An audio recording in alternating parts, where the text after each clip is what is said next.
আমি বলতে চাচ্ছি, আমার বিএনপির নেতৃবৃন্দ ওই জামাতের মেয়েদের ছায়া খুঁজে দেওয়া বলে দিলাম, যদি আবার আপনারা গ্রামে লাগান। Wake up to reality.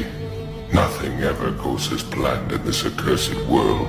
আপনার কলিজা কত বড় হইছে, আপনি আমার মায়ের অপমান করবেন? আপনার সাহস কত বড়?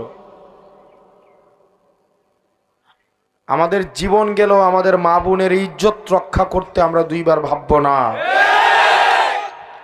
যে কাজটা করছেন খুব ভুল করছেন, আল্লাহর কসম করে বলছি।